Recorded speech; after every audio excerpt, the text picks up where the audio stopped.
So overall, I think the Chicago stop of the tour was the best. Not in terms of like the guys performing, but just the level of organization, the level of safety, the level of cooperation and communication among fans.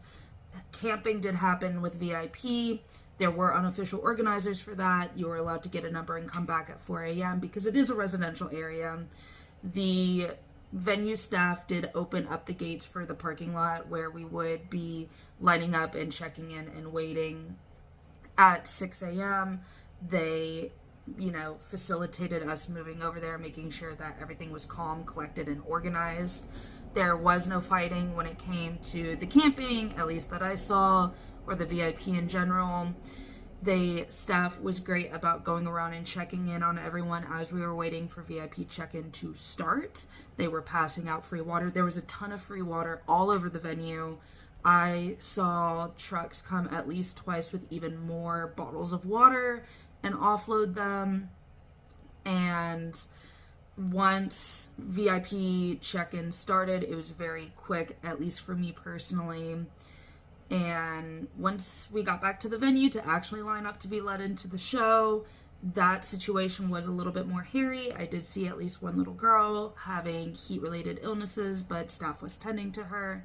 The only issue was that they were trying to cram as many people as they could into this roofed-off portion of the parking lot, which Wrigley really should expand that roof for future events like this.